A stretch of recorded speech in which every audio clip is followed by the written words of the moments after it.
aí, galera, beleza? Como é que vocês estão? Meus amigos, hoje, dia 25 de abril, como esperado, começa o julgamento de Bolsonaro e vamos falar sobre isso. A primeira parte, eu quero me dedicar e acredite, você vai ver a quantidade de coisas importantes que temos aí falar sobre o julgamento de Bolsonaro. Piadas à parte, a gente vai falar bastante do PT. Vamos falar bastante do PT porque parece que hoje é dia de festa no PT, dia de celebração, no PT e na Globo. Aí quero mostrar algumas coisinhas, quero mostrar também algumas opiniões divergentes, mas mais pro final desse primeiro tema, quero falar também de anistia, mostrar aí pelo menos dois comentários diferentes do Marco Aurélio Mello, ex-ministro do Supremo, um sobre o julgamento de Bolsonaro, o outro sobre anistia. Ontem o ministro Luiz Fux resolveu pedir vistas no caso da Débora. A turma da Globo, o Merval Pereira até escreveu um texto falando que tem que ver, né, na questão da dosimetria, para não dar ares de verdade pro discurso da direita, que é alvo de perseguição. Aí, na segunda parte, vamos falar sobre a direita também. Ontem Bolsonaro foi lá no Inteligência Limitada. Quero pegar um ponto, uma das falas dele, falar um pouco também no geral sobre várias coisas, mas pegar um dos pontos em específico, pra gente debruçar, olhar as besteirinhas, e também falar aí, né, se der tempo hoje, não sei se vai dar, porque tá no final do segundo tema, sobre as questões aí que envolvem a Damares, né? Ela foi alvo aí de diversas discussões diferentes sobre alguns projetos de lei que estão sendo propostos, umas coisinhas aqui, umas coisinhas a colar. Enfim, tem muita coisa pra gente comentar hoje e vamos que vamos. Começando aqui pelo julgamento de Bolsonaro, que tem muita coisa pra gente falar, em especial do PT. Escuta isso aqui. A turma da CNN entrou em contato com o Marco Aurélio para perguntar: ministro, ex-ministro, a opinião do senhor, grande jurista, compôs, fez parte da corte mais importante desse país, se aposentou por agora. O que é que o senhor tem para falar? Vejamos. Em entrevista à CNN, o ministro aposentado do Supremo Tribunal Federal, Marco Aurélio Mello, afirmou que causa perplexidade a ele o fato de o STF julgar pessoas que não possuem prerrogativa de foro, como os envolvidos nos atos do dia 8 de janeiro de 2023 e ex-presidentes da República, como Jair Bolsonaro. Segundo Marco Aurélio, casos como esse deixam a população sem entender. O ministro aposentado afirmou, abre aspas, continuo perplexo porque a competência do Supremo Tribunal Federal é de direito estrito. Pessoas que participaram daquela arruaça lá, uma alusão ao 8 de janeiro, estão lá no Supremo Tribunal Federal. Porque não sei, eles têm direito a um juiz de primeira instância. Marco Aurélio ainda afirmou, abre aspas, durante os 31 anos que estive no STF, quando alguém terminava o mandato, a gente baixava as ações para a primeira instância. Qual foi o órgão que julgou o presidente Lula? Foi o Supremo? Por que agora o STF vai julgar Jair Messias Bolsonaro? Isso é que a sociedade fica perplexa. Fecha aspas. Eu acho que quando eu vi da primeira vez esse vídeo, eu não entendi direito. Mas agora vendo os argumentos do Marco Aurélio Mello, quando ele diz, quando o Lula saiu da presidência, o julgamento dele foi para a primeira instância. E agora, ouvindo de novo e refletindo, eu só chego a uma conclusão. Marco Aurélio Mello é um antidemocrata. Você está flertando, ministro, com o fascismo. Opiniões aí extremistas, de extrema direita. Você está colocando em risco o Estado Democrático de Direito. Como o senhor ousa lembrar que no caso do Lula, o processo voltou para a primeira instância? A população está com perplexidade a ouvir a sua opinião, ministro. Sério, assim, na boa. Porque hoje é dia de festa, ministro. O PT montou uma grande banca de especialistas com transmissão ao vivo a partir das 9 horas da manhã. Pedro Serrano, grande Pedro Serrano, rapaz, Lênin Streck. Os outros também são bem conhecidos, o Marcelo Shoa tá sempre enchendo o saco aí nas redes sociais. Quando você vai olhar essa linda turma, se você procurar uma lista do prerrogativas, eventos de RE, quem sabe até, né, parcerias com grandes advogados, grandes bancas de advogados, tipo a Vard Advogados, né, do Valfrido Vard, você com certeza vai ver, né, esse grupo forte, sempre em defesa do Estado democrático de direito. E para falar das coisas importantes em relação ao Estado Democrático de Direito, temos que lembrar que Polícia Federal descobre importação de armas de guerra para o tráfico do Rio de Janeiro. Entregas eram feitas pelos Correios e transportadoras. Os Correios estão ligados à administração federal? Só um questionamento. Peixão, um dos chefes do terceiro comando puro, utilizava os Correios e DHL Express para comprar, né, guarda-chuvas, munições, granadas. Mas nada disso importa porque hoje às 9 horas da manhã tem o julgamento de Bolsonaro. Graças a Deus. Graças a Deus. Isso é besteira. Alguém quer saber aquilo da Polícia Federal? Aí vamos continuar. Ladrões levam carga de armas e munições em São Paulo. Dona do material ACBC disse que averigua o ocorrido. Grupo abordou o caminhão na rodovia Anhanguera. Já li aqui esse texto. Tá pequenininho, mas eu consigo. O Leonardo Coutinho, jornalista antidemocrático, flerta com a extrema-direita, quer dizer que os bandidos saíram de casa para roubar um carregamento de armas e munições em um HB20. Como é que eles sabiam, né, que o carro estaria lá, naquela rodovia, tanto carro para assaltar? Não, vamos sair de casa, porque é um negócio corriqueiro, né? É um negócio do cotidiano, fazer um assalto como esse. É um negocinho, acordei hoje de manhã, vamos tentar sorte, né? Vai que tem um carregamento hoje que a gente possa roubar. Não é uma coisa que tem todo dia, um transporte desse tipo. O mais surpreendente é que, segundo consta, eles foram muito bem sucedidos. Inacreditável, mas não só. Como uma carga dessas transita sem escolta armada e aparentemente sem rastreamento por satélite? Não sei. Mas são perguntas antidemocráticas que ferem o Estado Democrático de Direito que hoje tem o seu dia de glória. Hoje é o dia de glória, hoje é o dia em que todo brasileiro ou qualquer pessoa de qualquer país que queira observar o que acontece no Brasil nos pormenores, qualquer pessoa hoje vai entender através da Globo e do petismo. Ao observar a Globo e o petismo, qualquer cidadão do mundo que queira entender, ele vai conseguir compreender o que acontecia há 2000 anos atrás, quando a turba enfurecida, tomada pelo ódio, de um lado viu Pilatos lavar as mãos e o povo escolher Barrabás. Vocês vão entender. Você fala, cara, mas como é que eles escolheram Barrabás? Hoje o PT e a Globo vão te explicar. Mas você vê, ó, o motorista de um caminhão que transportava ferramentas e munições da CBC foi abordado por criminosos na rodovia Anhanguera, na zona norte de São Paulo, por volta das 6 horas da tarde, e teve a carga roubada pelo grupo. O material levado tinha como destino a cidade de Jundiaí, no interior de São Paulo. O condutor, homem de 63 anos, disse para policiais militares rodoviários que seguia pela via quando, na altura do quilômetro 20, um HB20 preto encostou ao lado do seu caminhão. Perdeu o Playboy. Os criminosos teriam se aproveitado de um congestionamento, segundo o motorista. O homem então teria aberto a porta do passageiro, entrado na cabine, seguido por um cúmplice. Ambos estariam com ferramentas nas mãos. A dupla então fez o motorista dirigir o caminhão até uma estrada de terra, em uma área chamada Sítio da Glória. Parte da carga foi transferida para o HB20 e para um Citroën C3. A ação teria demorado menos de 10 minutos. Nem a polícia, nem a empresa detalharam a quantidade de objetos levados e quais os tipos de ferramentas. Os criminosos fugiram no HB20 preto, depois encontrado abandonado na favela Santa Rita, e um Honda Civic prata. Procurado, o CBC diz ter recebido da transportadora o aviso de que um alarme foi disparado em um dos caminhões e que teria acionado a polícia.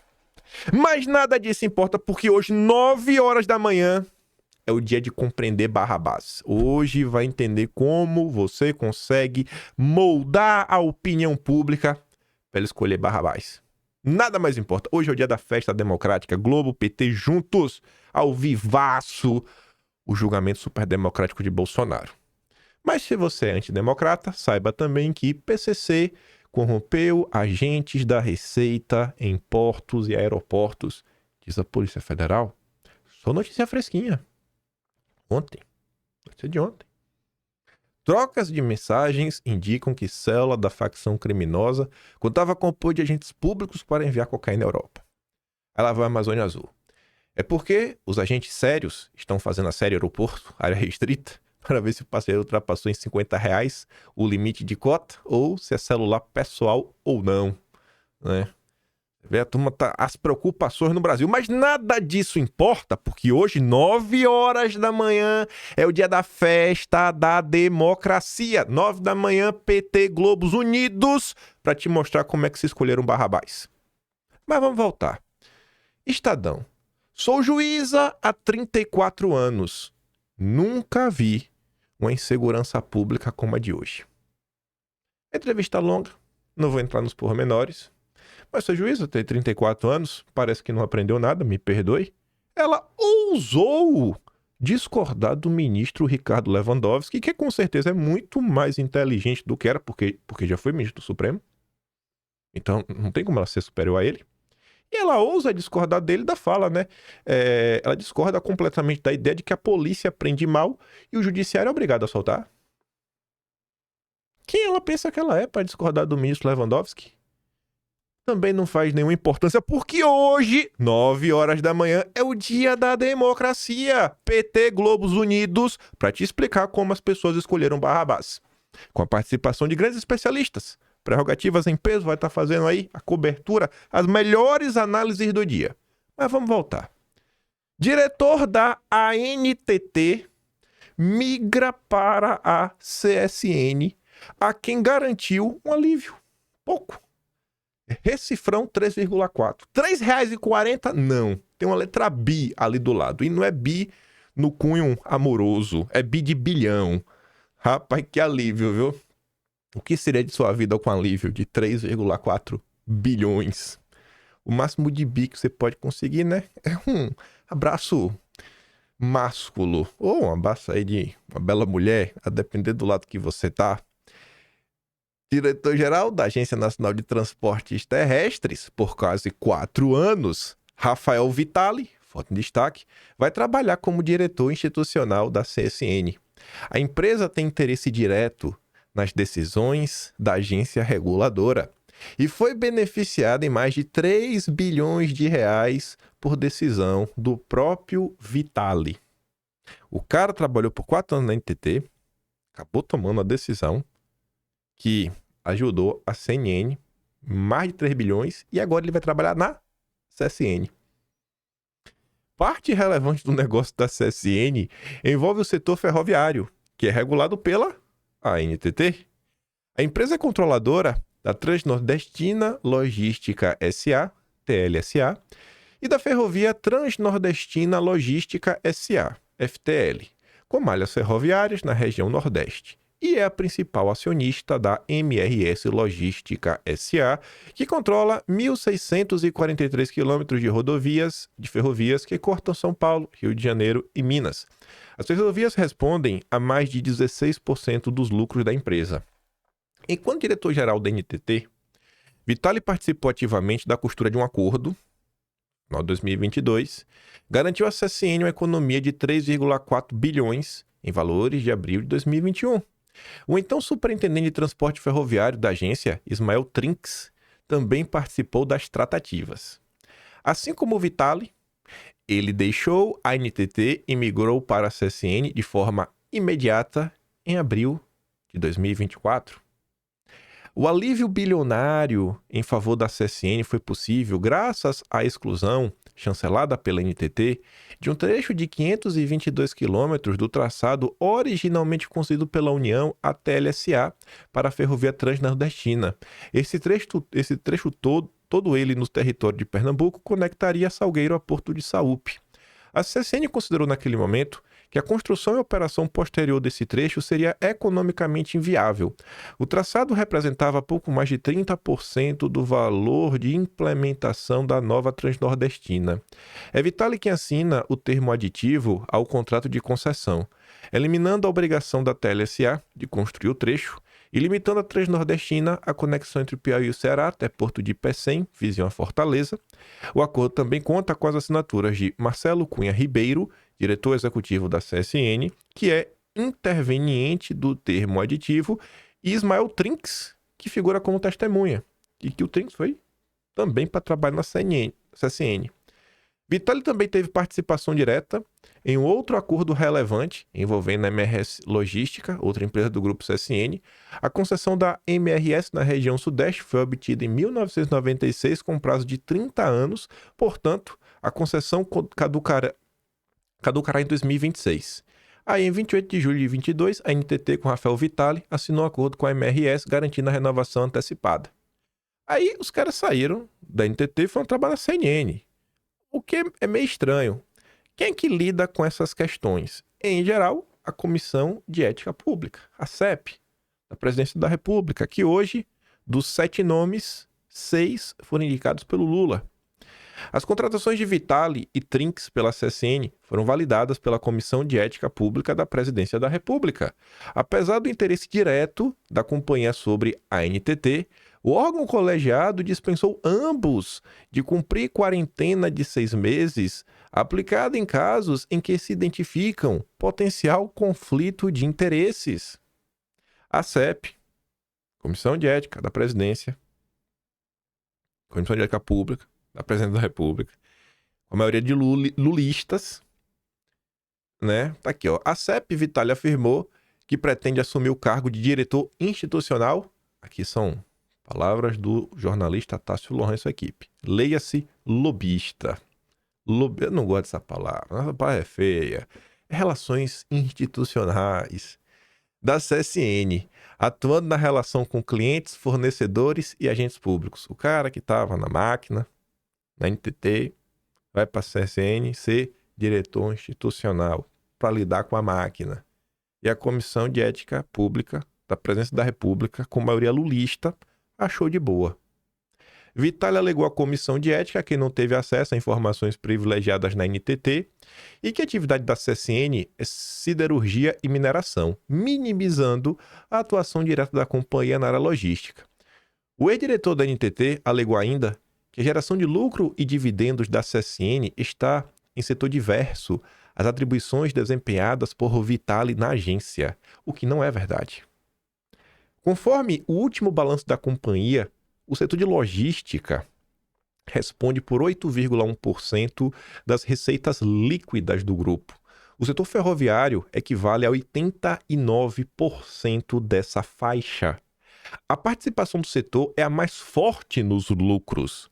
As ferrovias, aí da turma da CSN, respondem por 16,8% do EBITDA ajustado do grupo CSN. E o EBITDA é o quê? É o índice que mostra o lucro líquido de uma empresa, adicionando juros, impostos, depreciação e amortizações. Depois que você vê, realmente tira lá tudo, lucro mesmo, para valer, quase 17%.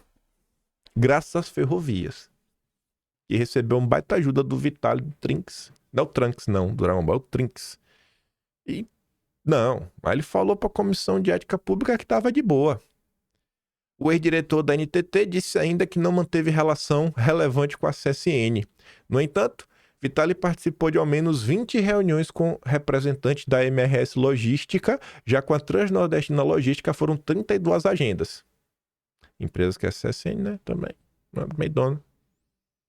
Ao liberar Vitale de cumprir quarentena de 6 meses, o conselheiro relator Edivaldo Nilo de Almeida citou o próprio caso do Trinks como precedente para justificar a decisão de liberar o Vitale. O ex-superintendente da NTT foi liberado a trabalhar na CSN em maio do ano passado, conforme revelou o jornalista Thales Alcântara. Mas nada disso importa, porque hoje, 9 horas da manhã, o PT e a Globo vão te ensinar o que é democracia. O julgamento, onde você vai entender por que o povo escolheu Barrabás. Não se preocupe, a Globo está aí, ao lado do PT, os melhores especialistas da área. Hoje é dia de festa no Brasil. Se você não está feliz, é porque você é antidemocrático. É porque você acha que uma mulher que pegou lá o batom, ela não pode fazer parte de um golpe de Estado e 14 anos de prisão está muito além da conta. Mas é a opinião de gente antidemocrática, que não sabe das coisas. Mas voltando para o mundo real. Notícias inúteis. Mas não sei por que eu resolvi falar dessas notícias inúteis hoje. Tem julgamento, né? Hoje. Infelizmente, esse julgamento aqui não será ao vivo, até porque também não começou nenhum julgamento.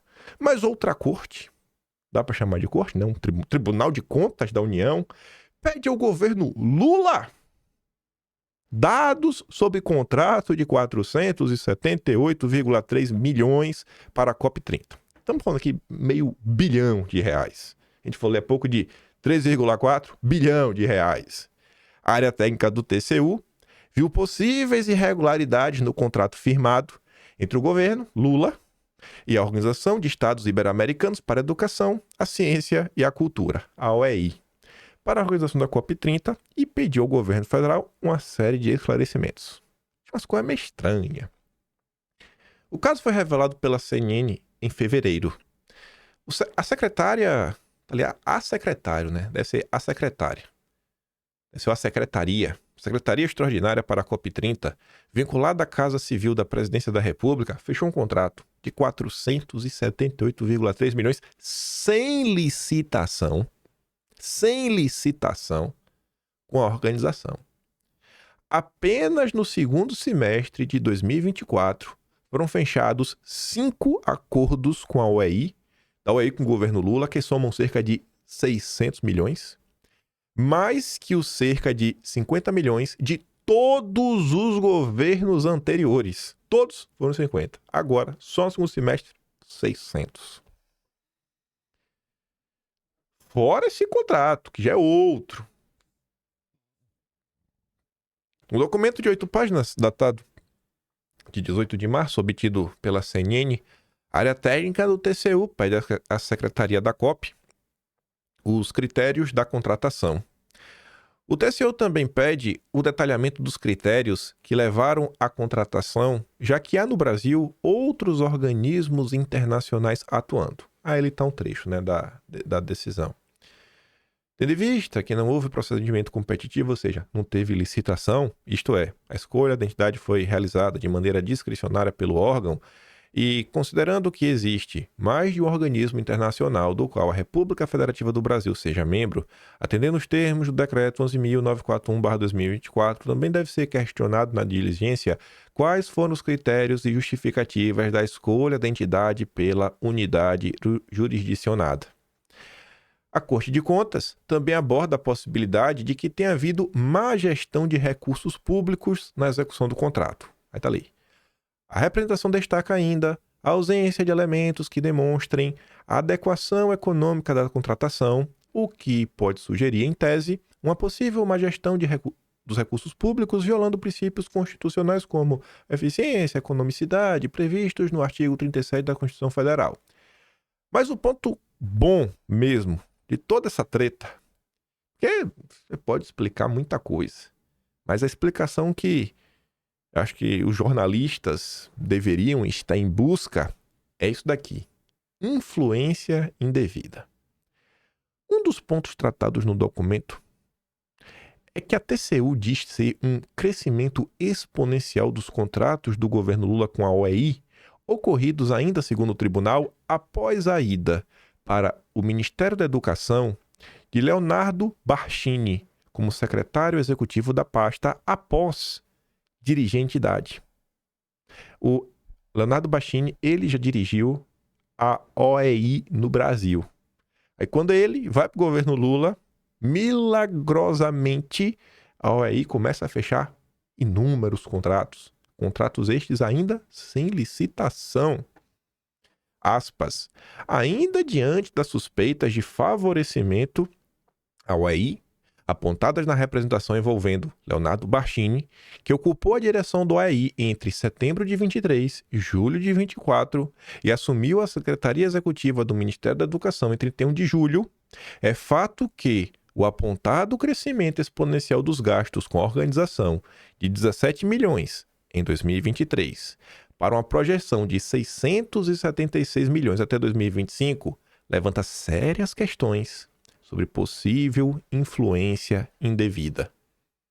Será que teve algum tipo de influência indevida? Será? Não importa, porque hoje, 9 horas da manhã, é dia de democracia. PT Globo unido com os maiores especialistas do Brasil para explicar para o povo brasileiro como que no passado escolheram Barrabás. Hoje você entenderá tudo. Não perca, 9 da manhã. Mas vamos voltar. A gente acabou de falar da comissão de ética da presidência, né? Nomeações, coisas esquisitas. Aí agora, vem lá o Estadão pra falar assim, né? A CVM investiga ministros de Lula que ganharam cargos em conselho de empresa privada. Como assim, né? A Comissão de Valores Imobiliários abriu o processo para apurar a nomeação do Lupe, da Previdência, Aniele Franco, Igualdade Racial, Vinícius Marques, do CGU, para o Conselho de Administração da Metalúrgica Tupi, sem consulta prévia de conflito de interesses à Comissão de Ética. Mas acho que se perguntasse a Comissão de Ética também estava de boa. A Comissão de Ética tem muita ética. Ministros dizem que o procedimento do BNDES descartou os riscos. Não tem nenhum risco, né? Todos sabemos que a Aniele Franco é uma mestre da metalurgia. Vem aí de uma família conhecida, né? Pela sua vocação, os mestres de ofício dos ferreiros.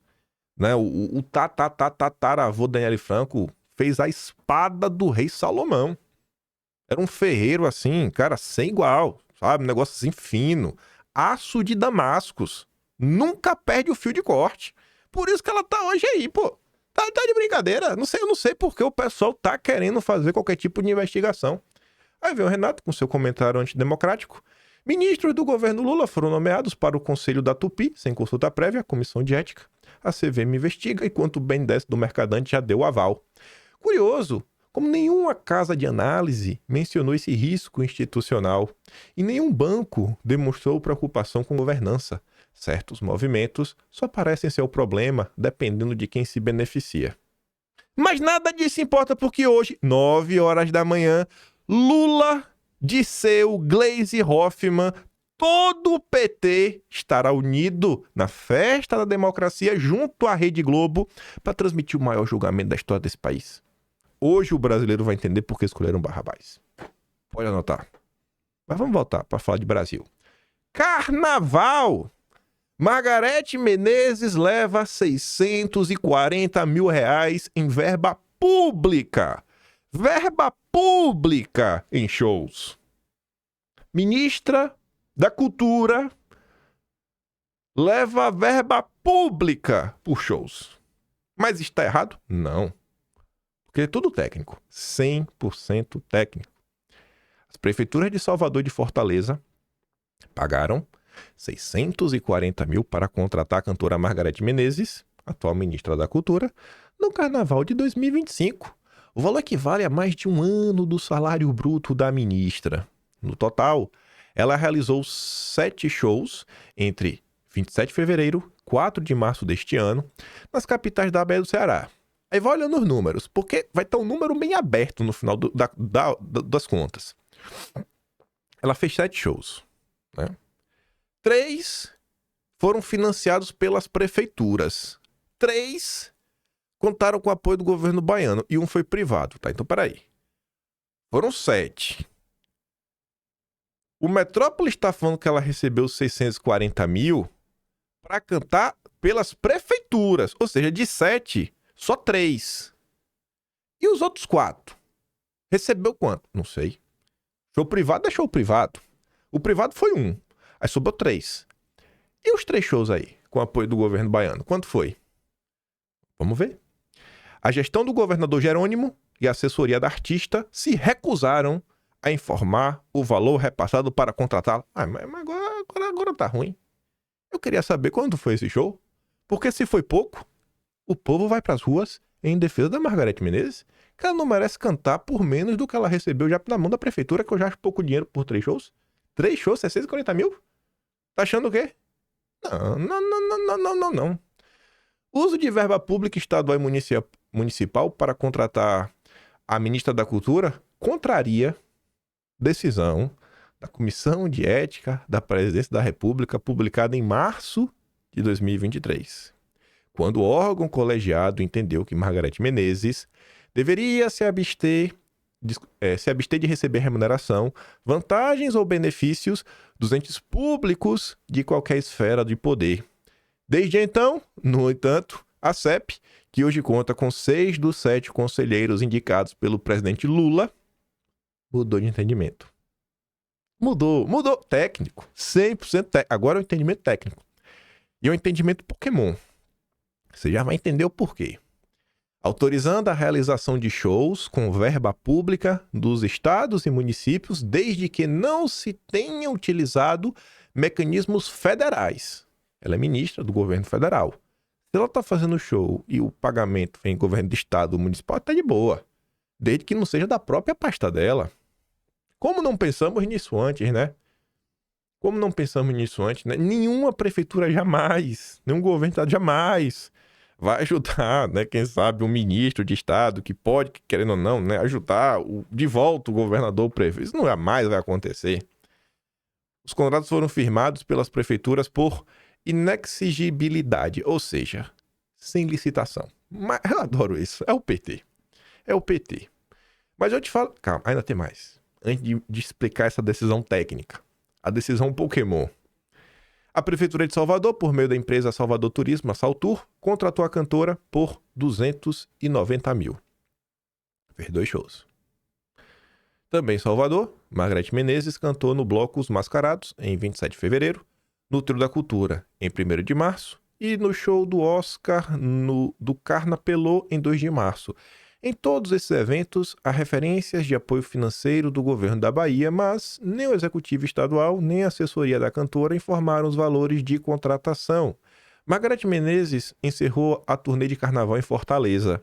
A prefeitura local contratou o artista por 350 mil reais, sendo que 150 mil foi cachê, 34 mil empresária, 33 equipe técnica, cachê de músicos, 80 mil passagens, hospedagem, alimentação e 52 mil a impostos. Aí pra gente entender, antes de entender, temos que lembrar de novo. Hoje, 9 horas da manhã, PT, Globo, unidos pela festa da democracia. Né? Essa tá aqui mostrando algumas coisas que estão acontecendo no Brasil que, para você entender, por que esses assuntos aqui não ganham destaque? Porque isso aqui é inútil. O importante é isso aqui, ó. É o evento do ano. É o show da democracia. Mas vamos entender a decisão Pokémon. Comissão de Ética ignorou precedente ao liberar Margareth para shows. A Comissão de Ética Pública da Presidência da República contrariou o precedente do próprio órgão colegiado ao liberar a ministra da Cultura, Margareth Menezes, para realizar shows pagos com dinheiro público de municípios e estados. Um mês antes do carnaval deste ano, Margareth foi às pressas à Comissão de Ética Pública para esclarecer se poderia receber dinheiro público de entes municipais e estaduais. Contrariando a decisão anterior de janeiro de 2023, a CEP concluiu que sim, ela pode receber dinheiro público para realizar shows desde que a verba não seja federal. Aí tá ali. A Comissão de Ética Pública é atualmente formada por 7 pessoas, sendo que 6 delas, olha a mágica, 6 delas foram indicadas pelo Lula. Logo no início do governo, Lula destituiu, ou seja, removeu, demitiu, em ato sem precedentes, porque essas pessoas tinham mandato até 2025.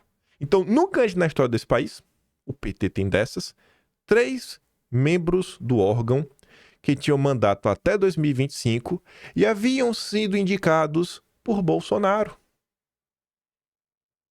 Tinha 3 nomes que eram do Bolsonaro. E tem mais um que tá aí, né? Que o Lula não colocou. Então tinham 4 a 3. Mas aí o Lula fez a mágica. A mágica do PT. Em janeiro de 2023, essas pessoas antidemocráticas, que foram justamente demitidas, após assumir o cargo de ministra da Cultura, Margareth já foi lá, toque, bateu na porta. E aí? Posso cantar ou não? Margareth havia procurado a Comissão de Ética para saber se podia realizar shows privados ou pagos com dinheiro público que haviam sido fechados antes dela tomar posse no governo. Na ocasião, o conselheiro João Henrique Nascimento de Freitas, indicado por Bolsonaro, ou seja, um antidemocrata, concluiu que o ministro que cuida de verbas para um setor não pode ser beneficiado pessoalmente por esses recursos. A decisão foi revelada pelo jornal Estado de São Paulo, Estadão. Essa decisão sequer foi citada no despacho desse ano que liberou Margareth Menezes. Aí a turma do Metrópolis foi atrás.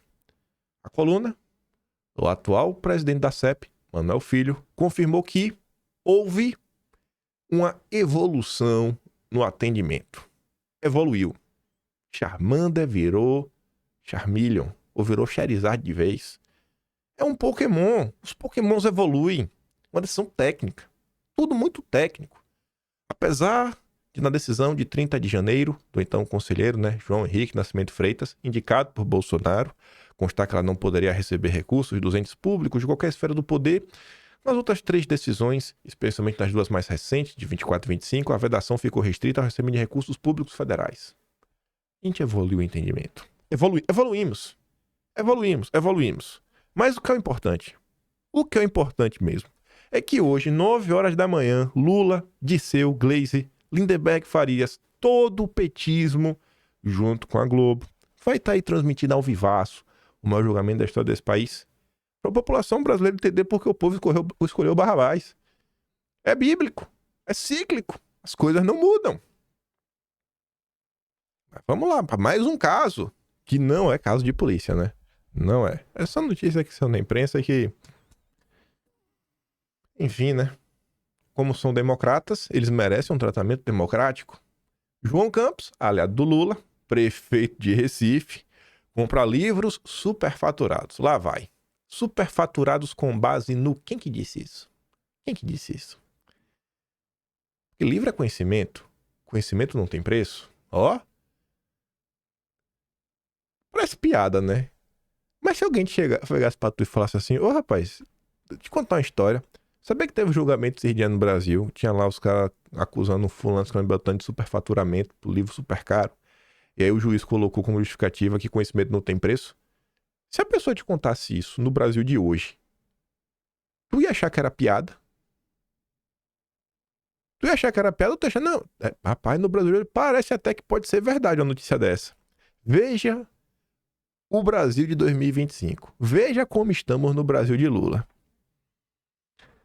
Prefeitura de Recife, comandada por João Campos, comprou livros superfaturados para professores ao custo de R$ 1.690 a unidade. Ao todo, o sobrepreço verificado pelo Tribunal de Contas do Estado de Pernambuco é de mais de 3,3 milhões. Enquanto o kit do aluno, comprado por João Campos, custa 58 a unidade, o do professor chega a 3.438 cada, cerca de 60 vezes maior, apesar de serem bastante semelhantes. Mas justo, né? Para cada 60 alunos você tem um professor, então o livro do professor é 60 vezes mais importante. Já arrumei outro argumento técnico para justificar essa decisão. Eu tenho que parar de ajudar o petismo. O relatório do TCE propõe a responsabilização do então secretário de Educação de Recife, Fred Amâncio, que pediu demissão na última semana em meio ao escândalo das creches, dos secretários executivos, dos chefes de divisão, das equipes técnicas, da Mind Lab. Também pede multa à empresa de 1,6 milhão. Aí tá ali, né? Entenda o superfaturamento. O kit dos estudantes comprado pela gestão inclui 3 livros, uma jogateca, um kit de jogos e uma caixa. O segundo, por sua vez, conta com 5 livros e uma jogateca. Como são 300 kits didáticos, o superfaturamento alcança basicamente 1 milhão por ano. Ainda que se trate de uma obra intelectual, nota-se fora de qualquer razoabilidade o valor de 3.380 para os 2 livros de professor, se excluído o custo de material do aluno, que é R$ 58, enquanto que os 2 livros do aluno, dá 58. Estes sim compatíveis com kits semelhantes do mercado. Destaca-se que a eventual alegação de economia de escala não justificaria também a discrepância dos referidos preços. Aí tá ali. Tu vê que é o mesmo kit, né? A diferença é que tem esses 2 a mais, né? Livro do aluno, livro do aluno, livro do aluno, livro do aluno, livro da família, jogateca. O professor não ganha nem a caixa. Mesmo sem a caixa. Você bota 2 livros, sai de 58 para 3.438. A atuação dos agentes públicos se deu de forma negligente, sem a esperada observância do dever e cuidado do zelo com a coisa pública, enquanto que a contratada não pode se eximir de responsabilização pelo sobrepreço ofertado e seu superfaturamento, sobretudo na contratação por inexigibilidade de licitação. Mais uma coisa que acontece numa compra sem licitação. Mais uma. É uma coincidência sem igual. No documento, também constam indícios de direcionamento na escolha da empresa contratada, a MindLab. Haveria exigências que só poderiam ser atendidas pelo empreendimento. Mas coincidência, né? Você faz um edital, você faz pedidos que só uma empresa pode fornecer. E a empresa que pode fornecer, fornece livro superfaturado. Com certeza tem uma explicação boa para isso, né? É porque isso é direção técnica, 100% técnica. A coluna, a prefeitura de João Campos disse ainda que o documento é preliminar, não foi julgado. Não foi julgado ainda, gente. Calma, ainda será julgado. Já a MindLab disse que não concorda com o favorecimento de empresas em negociações governamentais e que já se manifestou ao TCE. Esta não é a primeira vez que o TCE vê superfaturamento em projetos sob a alçada de João Campos. A coluna mostrou em dezembro que a Corte Estadual de Contas constatou sobrepreço de 7 milhões na obra do Hospital da Criança. Da criança! O hospital para as crianças! Criança, rapaz! 7 milhões. Mas nada disso importa porque hoje, 9 horas da manhã, PT Globo Unidos, com os maiores especialistas do direito, com o selo de verificado do grupo Prerrogativas, os maiores advogados ao Brasil, porque são maiores, porque eles são petistas, eles fazem o L, eles estarão te mostrando a festa da democracia. A festa da democracia. É um tapa na cara, né? Viver no Brasil. Viver no Brasil é tomar um tapa na cara. Você acorda de manhã não com despertador, mas com um tapa na sua cara. Nem que você não perceba, você já tomou um tapa na cara. Todos os dias você toma um tapa na cara para acordar. Esse é o Brasil. Este é o Brasil. Tem que levar no humor para você não surtar.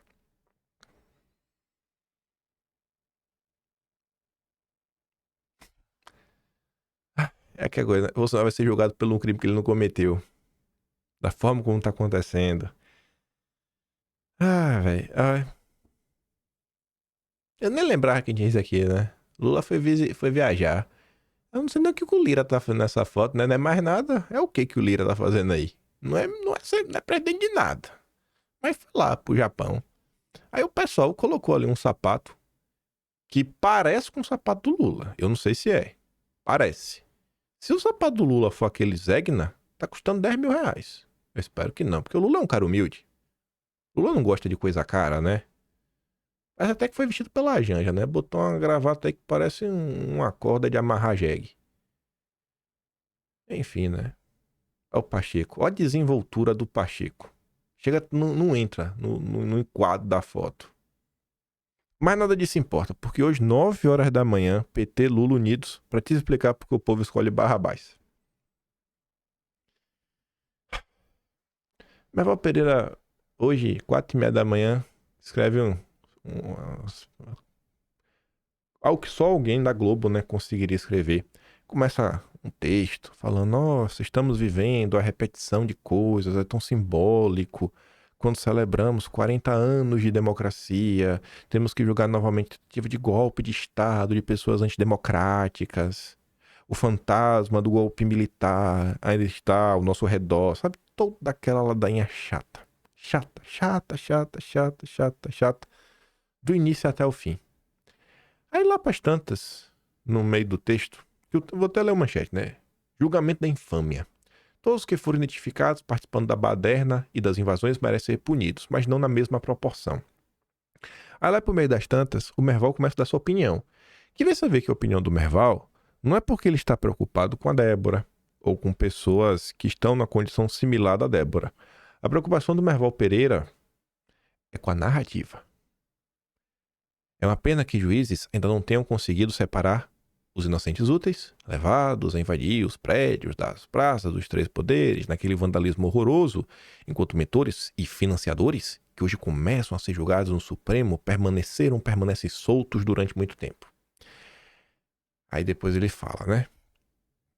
Ele mesmo e seus colaboradores mais próximos, como almirantes, generais, estão no banco dos réus. Tô falando de Bolsonaro.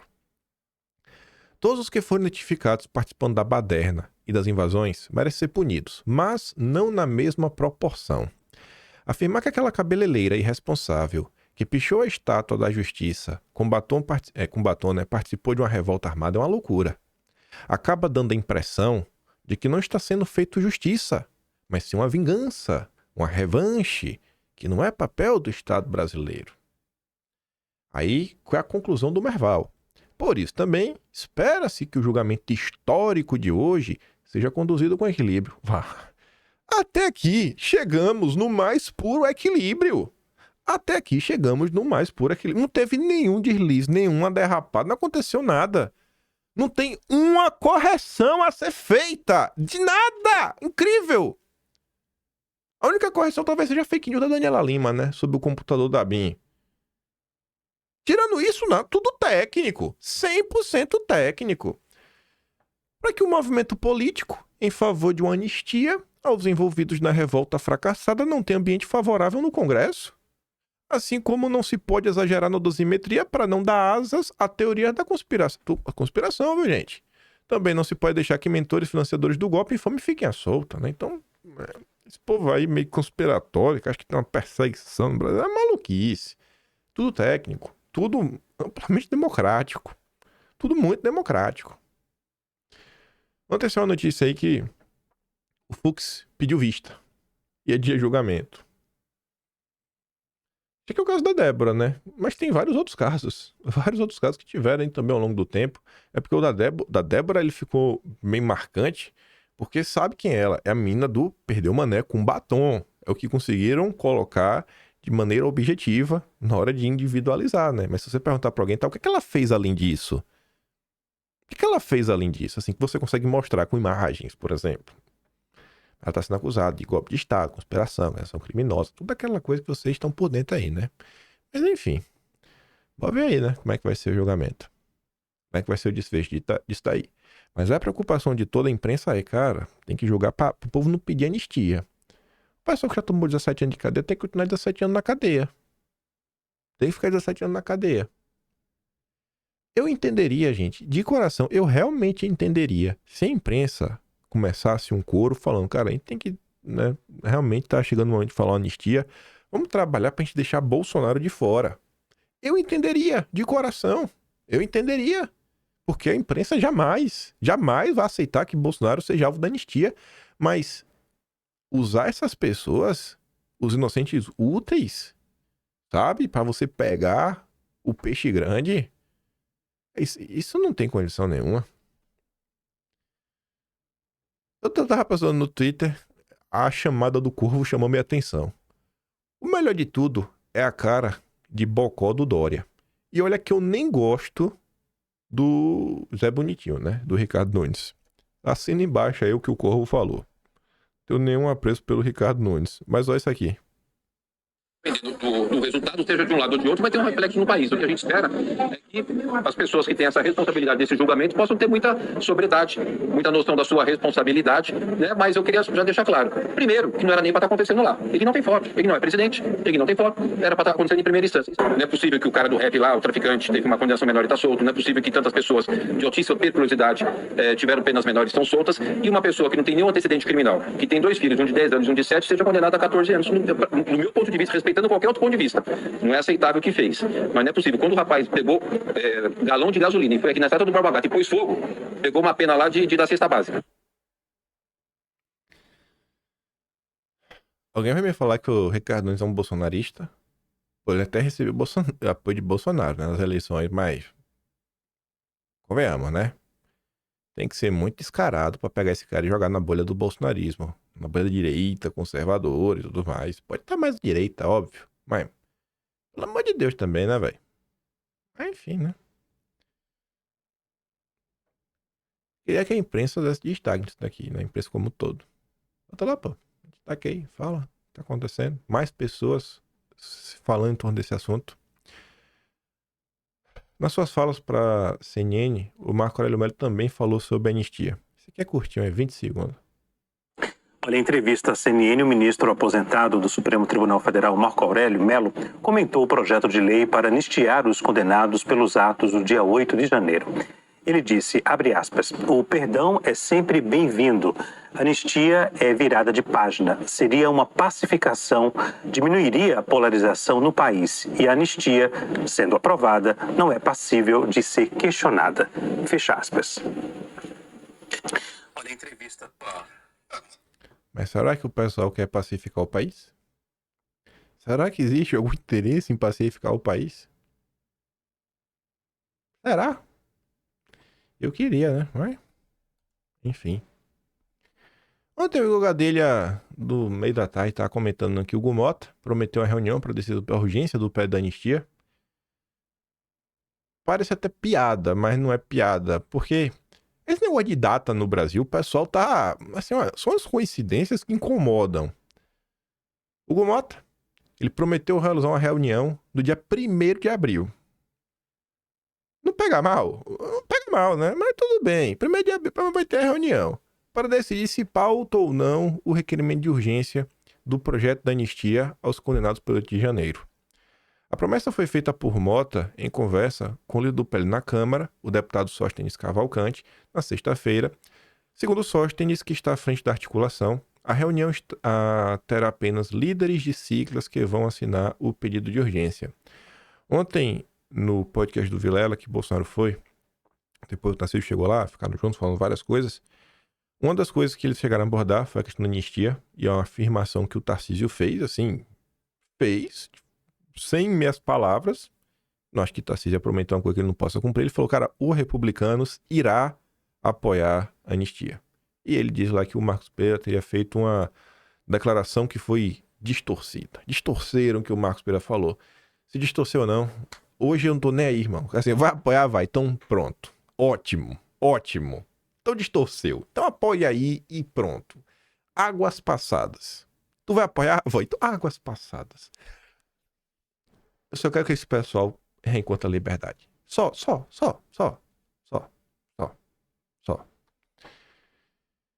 Enfim, né? Vamos lá pra segunda parte. E deixar aqui, né? Com essa notícia. Vou ler aqui a notícia primeiro, depois falei, depois comento minhas poucas impressões lá do Inteligência Limitada. Bolsonaro dispara. Carla Zambelli tirou meu mandato em 2022. Por que eu trouxe essa notícia aqui? Para falar de Carla Zambelli? Para reclamar da Carla Zambelli? Não, eu não vim para reclamar de Carla Zambelli. Eu não vim. Vocês vão entender já. Aí o Paulo Capelli dá destaque, né? Bolsonaro atribuiu sua derrota a Zambelli. Eu não acho que Bolsonaro atribuiu a derrota dele a Carla Zambelli, né? Eu acho que é jeito de falar como que foi um evento, foi um episódio que acabou por ajudar a gerar um desgaste. Porque Bolsonaro não só falou da Zambelli. E isso que é curioso. Bolsonaro falou da Zambelli, ele também falou do Roberto Jefferson. Mas beleza. Enfim. Aquela imagem, da forma que foi usada, da Zambelli, parecendo um cara lá, tem gente que falou, pô, Bolsonaro defende o armamento. Mesmo quem não votou no Lula, por conta da Zambelli, anulou o voto. A gente perdeu em São Paulo, a gente estava bem, Zambelli tirou o mandato da gente. Aí, tá ali, ó, ao lado de Bolsonaro, Tarcísio concordou. A gente estava com 20 pontos em São Paulo. Aí eu vou deixar aqui, antes de comentar as coisas do Zambelli, que eu não quero comentar sobre a Zambelli. Não é esse o ponto. Vocês já vão entender. Bolsonaro foi ontem no Inteligência. E eu acho bom quando o Bolsonaro vai nesses locais onde o apresentador não é muito inteligente. Não tô chamando... Vou corrigir. Onde o apresentador não é uma pessoa muito politizada. O Vilela é um cara inteligente, mas não é um cara muito politizado.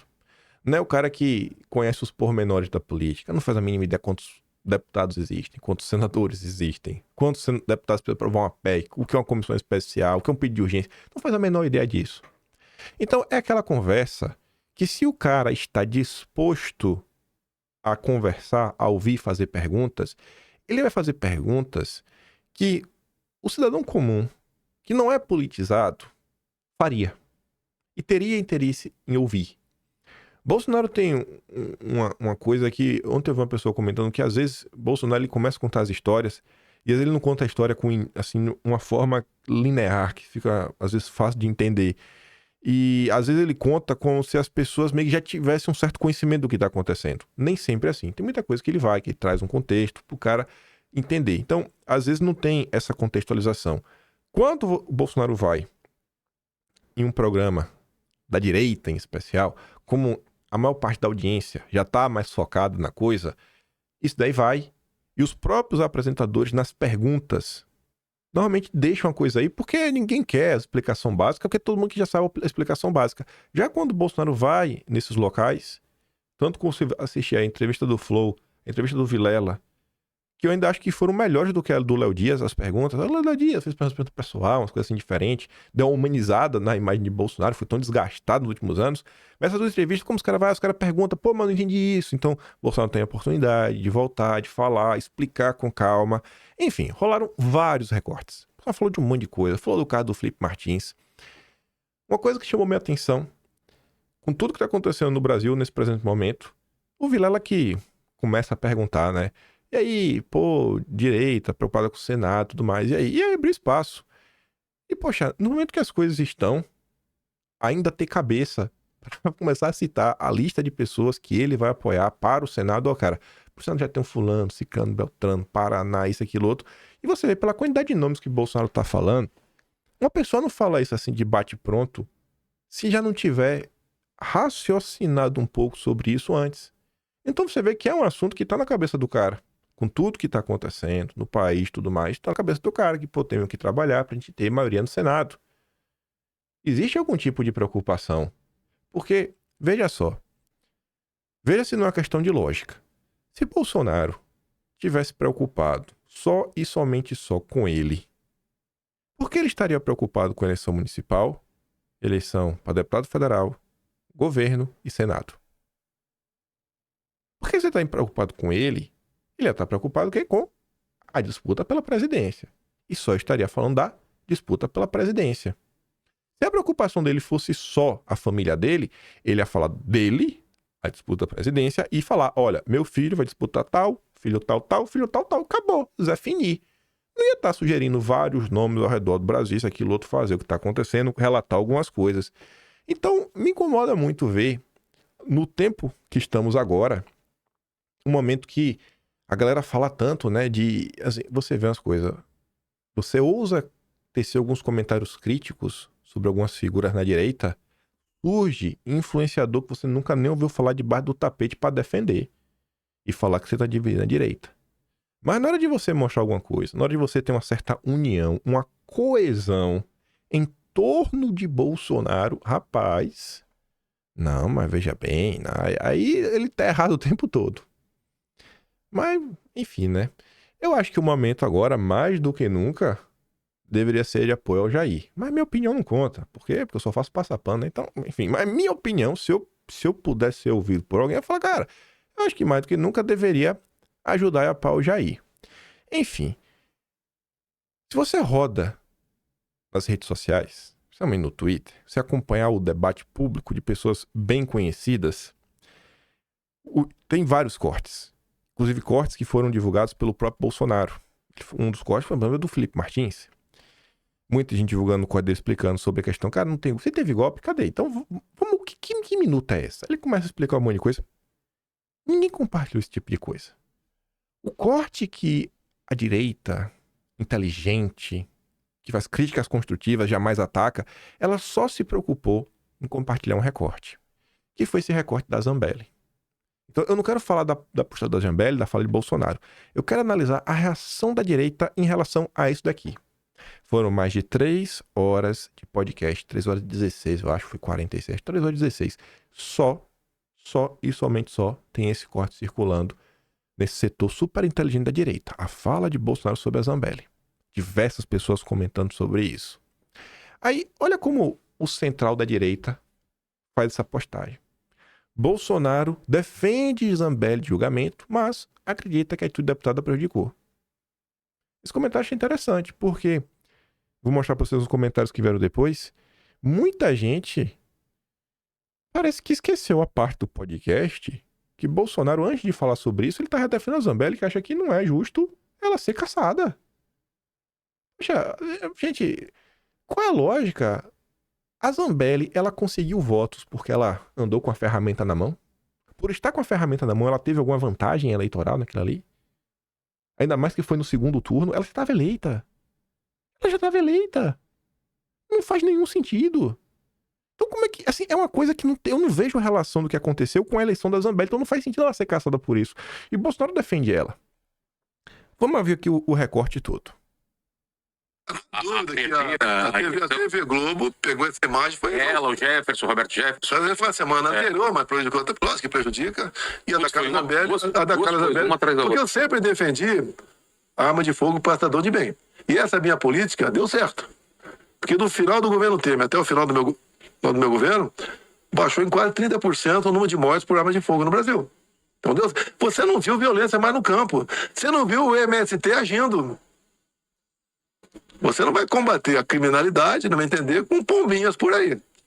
Então, isso aí, essas medidas que nós tomamos, ajudou. Agora, aquela imagem, da forma que foi usada, a Carla Zambelli perseguindo o cara lá. Aquilo é muito forte. Aquilo teve gente, olha, o Bolsonaro defende armamento. Então, o pessoal, mesmo que não votou no Lula, anulou o voto. A gente perdeu. São Paulo estava bem aqui, né? A gente estava com 20 pontos. Quase 2 milhões, né? Foi a E diferença. aí, o que acontece? A Carla Zambelli tirou o mandato da gente. Ela tirou o mandato Você da perde gente. 5 pontos, quer dizer, a sua diferença é de 20 para 10 pontos.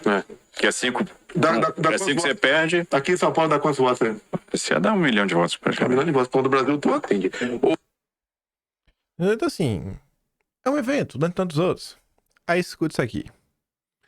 Pimpolho. Pimpolho do Novo Testamento é um cara diferente. Não chamar o Jair de Frouxonaro. Tô indo dormir, rapaziada. Mas eu assisti inúmeras vezes o começo da parte que Bolsonaro menciona a Zambelli e vocês estão postando só o corte pra lascar com ele. Bolsonaro defende ela da cassação, dizendo se fosse uma esquerda não teria toda a repercussão da época. Ele menciona também Roberto Jefferson. Mas a direita esqueceu tudo isso, né? Fica muito claro que aquilo que ele falou no podcast, ele já falou para a própria Zambelli. Pois é evidente que o núcleo de ferro é ele, Tarcísio e o próprio a Informa que perderam em torno de 1 milhão de votos com a polêmica, pois a Globo bateu firme. Aí eu passando no Twitter, e eu gosto de coisa assim. Eu gosto. Não tem nem como fazer piada. Eu gosto de coisa assim. Eu gosto da galera que pega o print, sabe? Pra esfregar na cara. Né? Assim, fala e prova. O João, ele bota um print do dia 29 de outubro de 2022. Dia da confusão da Zambelli.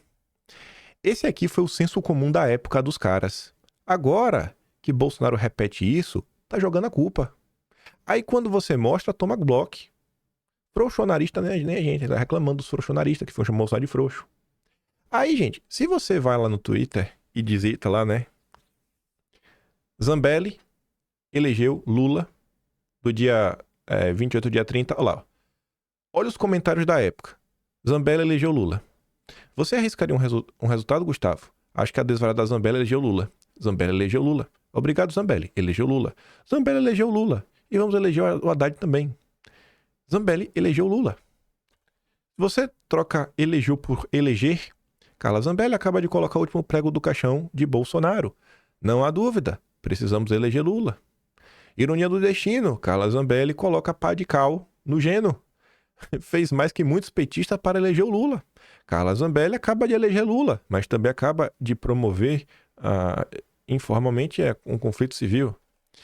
Carla Zambelli, doida, né, emocionalmente, blá, blá, blá. Parabéns, Bolsonaro, seus apoiadores, vocês acabam de eleger o Lula. Carla Zambelli acabou de eleger o Lula, obrigado. Zambelli acaba de eleger o Lula, parabéns. Zambelli ajudando o Lula a se eleger. Zambelli comunista. Carla Zambelli, como sempre, vai eleger o Lula. Parabéns aos envolvidos. É o que eu quero comentar com isso. Hoje começa o julgamento de Bolsonaro. Dia 25, deixa eu ver aqui. Dia 25 de abril. Deixa aqui, ó. Dia 25 de abril. Tanta coisa acontecendo. Será que não é hora dessa turma aí, que fala tanto na união da direita, que fica acusando os outros de perseguir, enquanto são eles que estão perseguindo, são eles que estão de maledicência e muitas outras coisas. Até quando, velho, vocês vão levar esse tipo de comportamento? Toda entrevista que Bolsonaro dá, vocês agora ficam torcendo para fracassar. Vocês torcem para não dar audiência. Sempre esperando uma oportunidade para colocar. E aí? Será que não vão precisar dos intergalácticos? Era o tempo todo isso. Onde que vocês querem levar o Brasil? Para onde vocês querem levar o Brasil? O Bolsonaro está comentando aqui, ainda que você discorde dele, na época, diversas pessoas atribuíram a ação da Zambelli à derrota de Bolsonaro. Como os tweets da época mostram. Diversas pessoas pelo Brasil tiveram a mesma percepção que isso atrapalhou. Vocês vão querer falar que isso não atrapalhou? Né? Pelo amor de Deus. Pelo amor de Deus. Enfim, né? Falei também aí. Né? Prioridades. Cada um com a sua. Cada um com a sua. Cada um com a sua prioridade. Só não se esqueça que hoje 9 da manhã tá lá, né? PT Globo ao vivo. Com toda a turma dos maiores especialistas do direito do país. Vários com selo de verificado do Prerrogativas. Pra te falar o que tá acontecendo. E o sumo dessa nação. Enfim, né? Prioridades. Cada um tem as suas. Os petistas têm a deles. Quero ver pra qual lado aí a direita vai remar. Se nesse momento, diante de tudo que está acontecendo, as pessoas vão olhar e falar, pô, não, realmente, velho, agora é hora de parar de birra e entender o que está acontecendo com o Bolsonaro, né? A maior liderança da direita. Pô, pera aí, irmão. Ou se o pessoal vai continuar aí, né, de conversa mole, fingindo que não tem nada de estranho acontecendo. Eu sei que eu fico por aqui. Deixo pra vocês aquele grande beijo e abraço. Vou mandar todos os vídeos que eu dei play aqui no Telegram, como sempre. Como eu sempre também falo, né, se gosta do meu trabalho, já um pouco mais, passando no meu canal, tem um Tony Valeu, tem um peito na descrição e tem um Atlas brasileiro. kimpai.com.br, né? Olhem pelo Jair, olhem por todo mundo, olhem pela turma do 8 de janeiro. E olha aí pela turma da direita, né? Pra ver se a turma acorda. Pra ver, então, ó, irmão, olha o que está acontecendo no país. E parece aí que tem muita gente querendo se vingar, né? Também na direita, né? Um sentimento de vingança. Vingança que eu não sei em quê. Porque Bolsonaro entregou o país pro Lula. Foi Bolsonaro? Foi ele? Quem entregou foi quem votou no Lula, né? Mas vai entender. É isso. Vejo vocês amanhã. Aquele grande beijo e abraço. Tamo juntos. Valeu, meus amigos. Fui.